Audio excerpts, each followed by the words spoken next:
গেল ঈদে শাকিব খান ও রায়হান রাফি জুটি হয়ে দর্শকদের উপহার দিয়েছেন তুফান, যা রীতিমতো তাণ্ডব ছড়িয়েছে দেশ ও দেশের বাইরে। এরপর সিনেমাটির সিকুয়াল আসার কথা থাকলেও আপাতত সেটি বিরত রয়েছে। এর মধ্যে নতুন খবর এলো, শাকিব খান ও রায়হান রাফি জুটি হয়ে আবারও আসছেন পর্দায়। নির্মাণ হতে যাচ্ছে তাদের সিনেমা, যেটির নাম হবে তাণ্ডব।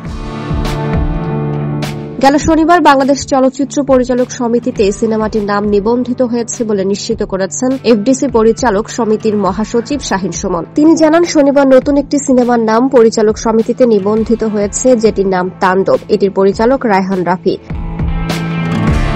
তবে এ বিষয়ে রায়হান রাফির সঙ্গে যোগাযোগ করা হলে তিনি কিছু জানাতে রাজি হননি। জানা গেছে, ফুল ফ্লেজড অ্যাকশন ধর্মী সিনেমা হবে তাণ্ডব। এটি প্রযোজনা করছে SVF alpha I entertainment limited. চলতি সপ্তাহে সিনেমাটির ঘোষণা আসার কথা রয়েছে বলে ঘনিষ্ঠ সূত্রে জানা গেছে। সিনেমাটি আসছে ঈদুল আজহায়, অর্থাৎ কুরবানি ঈদের প্রেক্ষাগৃহে এটি মুক্তি পাবে।